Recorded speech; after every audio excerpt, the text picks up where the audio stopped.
Assalamu alaikum wa rahmatullahi wa barakatuh. Урматтуу мекендештер, кадырлуу мусулман бир туугандар.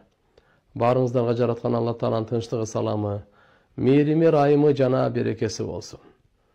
Урматтуу мекендештер, Алла Таалам эгемендүүлүк улуу неаматын урушканга, тополоңдошуп, бири-бирибизди кордогонго берген жок эле. Бүгүнкү Ош шаарында болгон окуя жүрөктү аябай кейитти. Бул эмне деген адамгерчиликсиздик? Бул эмне деген ыймансыздык, эмне деген акмакчылык? Конокту үйүнө алып келип, качан кыргыз таш менен урчу эле? Албетте, бардыгы мен жаман деп айта албайм.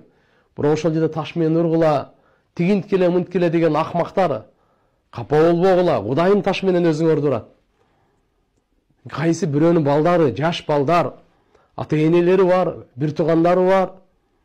Ушу кантип деген ошо 10-15 балага ушинтип бардыгы чыгып, оюн, эгерде бул биздин ынтымагыбызга оюн залакка жетсе, мындай оюнду ташташ керек. Мындай оюндун кереги жок. Баарынан жогу жакшы. Кандай гана ушуну жеңишпи, кандай акчабы, кандай оюнбу, кыргыз элинин ынтымагын эч качан бузбаш керек эле. Арада адамдардын арасынан, ар жагынан жүрөгү караңгы, ыплас, палиттер дагы деле бар. Булардын бардыгы Кудай Таалам, Алла Таалам көрүп турат тургандар. Бүгүнкү көрүнүш ушундай бир кандай десем, Алла наразы боло турган, шайтанды сүйүнтүртө турган иш болду. Алла наразы болду. Алла эмне дейт? Жараткан Алла Таалам эмне дейт? Уялбайбы, бет барбы, намыс барбы? Кандай эмесе кошуналар эмне дейт? Кыргыз кенедей болгон кыргыз бири-биринин этин жеп атса, болгондо да кайсы? Талас. Канча деген биздин туугандарыбыз бар, инилерибиз бар, досторубуз бар. Канча деген азыр элдин ортосунда шайтанга мүмкүнчүлүк берип, ушуну от салганга неме кылтат. Мына ынтымак командасына мен чын жүрөктөн өзүм кечирим сурайм. Мен кечирим сурайм. Мына жерде ким ошо кыйкырган болсо, бардыгы Алланын алдында жазылды. Ким кандай таш менен уруп, кандай сөгүп не кылды? Кечирим сурасын. Өлөрдөн мурда, ахиретке кетерден мурда Алла Тааладан кечирим сурап, ушул командада ошо балдардан да кечирим сурап, элден да кечирим сурасын. Туугандар, эми мамлекетибиз түптөлүп келатат эле.